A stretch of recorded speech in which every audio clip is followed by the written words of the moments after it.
Hey, what is up guys? Welcome back to Life on the Wrist. Hope you guys are doing well today. Geneva Watch Week has kicked off, and so if you don't know, Geneva Watch Week is a time where a bunch of brands are showcasing some of the watches that they have produced this year and released previously. So you'll see a lot of brands showcasing some of the watches that they released earlier in the year and also releasing some newer pieces. There are a ton of brands who are participating in Geneva Watch Week. And so what I thought I would do is I'd go over some of the releases and give you my thoughts on them. I'll say it at the beginning of this entire series where we cover Geneva Watch Week. I don't have any of these watches in my possession. This is supposed to be an informative video for you to hear about the releases from these specific brands. I might focus on specific watches for each of these videos, but for the most part, I'll probably focus on specific brands and the releases that they had, that they've sort of showcased at Geneva Watch Week. I thought I would kick off today with Audemars Piguet and their whole host of Royal Oak Offshores that they released. This is a pretty cool, obviously a really well-known watch company, a really well-known model from Audemars Piguet. And so I thought I would talk through the offshores that they've released in this video. So without further ado, let's just get straight into it. So they released, Audemars Piguet actually released some new offshores earlier in the year. In March, they released 5 different Royal Oak Offshore Chronographs that were in 43 millimeters in diameter. These watches are the 33 millimeter versions of these watches are tri-compacts flyback chronographs with a in-house movement that they produced. I believe it's the 440. Let me make sure I'm not going to make this up, because I know that you guys will will definitely let me know if I got the movement incorrect. Yes, 4404 caliber. The 43 millimeters that they released in March come with sort of like darker tones to them. There's a sort of a one that comes in a steel case, blue dial.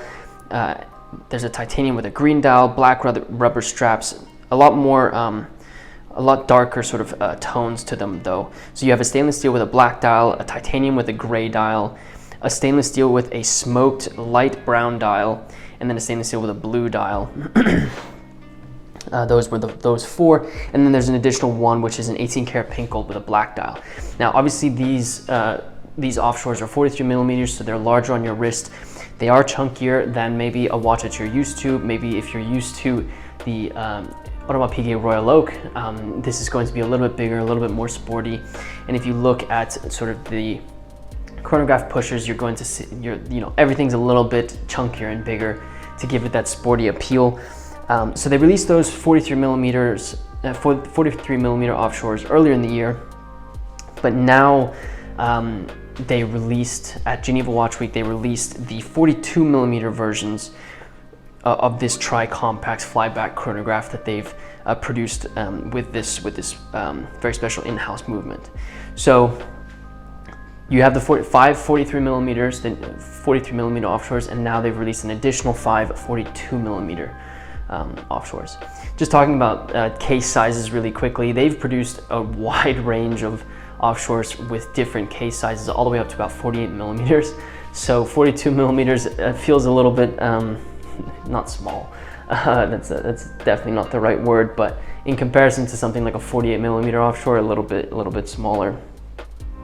So the 42 millimeters, they have a couple of versions, and most of the differences between the 42 millimeter versions of these watches have to do with the dial patterns that they've used. So there's the Mega Tapisserie pattern. They've got a light blue and a dark green dial with applied numerals and a rubber strap.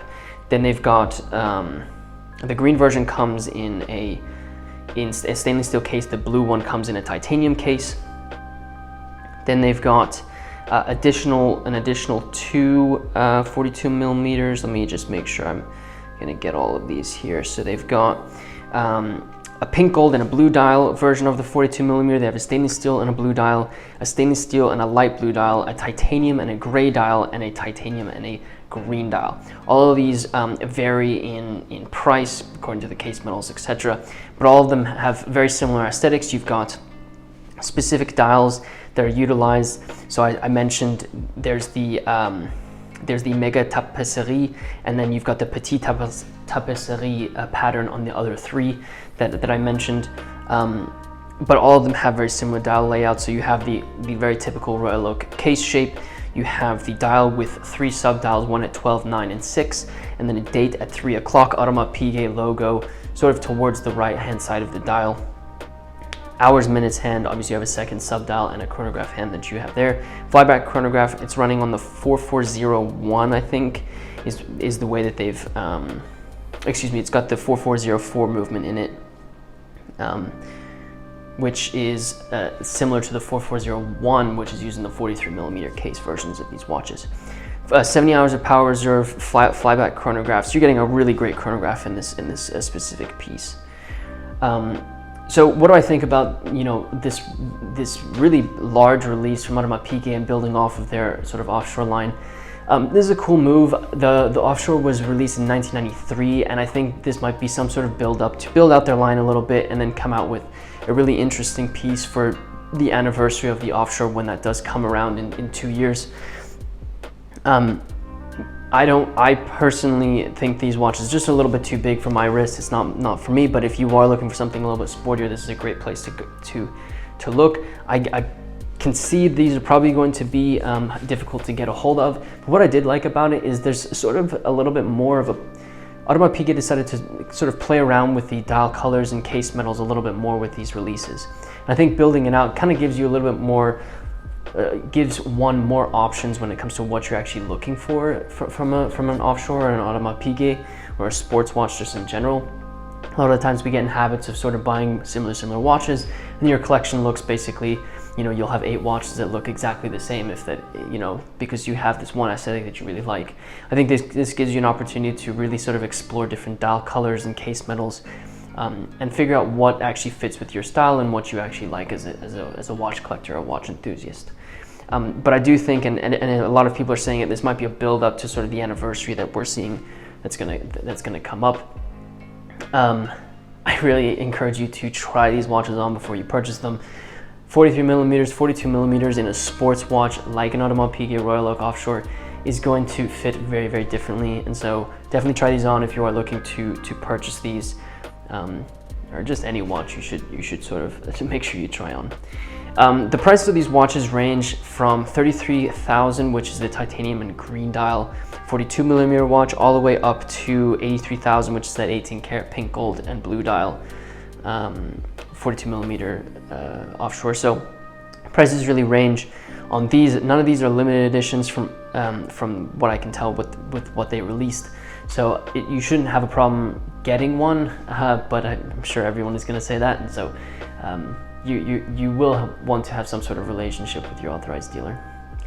So yeah, that is the Audemars Piguet, the new releases for their offshore line for Geneva Watch Week. I'll be sure to include any other releases from Audemars Piguet. I did want to just sort of start this series off. If you have specific brands that you want me to cover in our upcoming videos sooner rather than later, be sure to leave a comment and let us know which brands those are. Let me know what you think about these offshores in the comment section below. We'll be covering many more brands, so stay tuned for our coverage of Geneva Watch Week. I'm super excited to do it. It's always nice to look at some of the new releases. Even though I'm a vintage watch guy, it's still fun to see some of the modern releases. So looking forward to that. If you wouldn't mind subscribing to the channel if you like these types of videos and hitting that like button for us, it really does help us out with our YouTube analytics. And with that said, guys, thank you so much for watching this video, and until next time.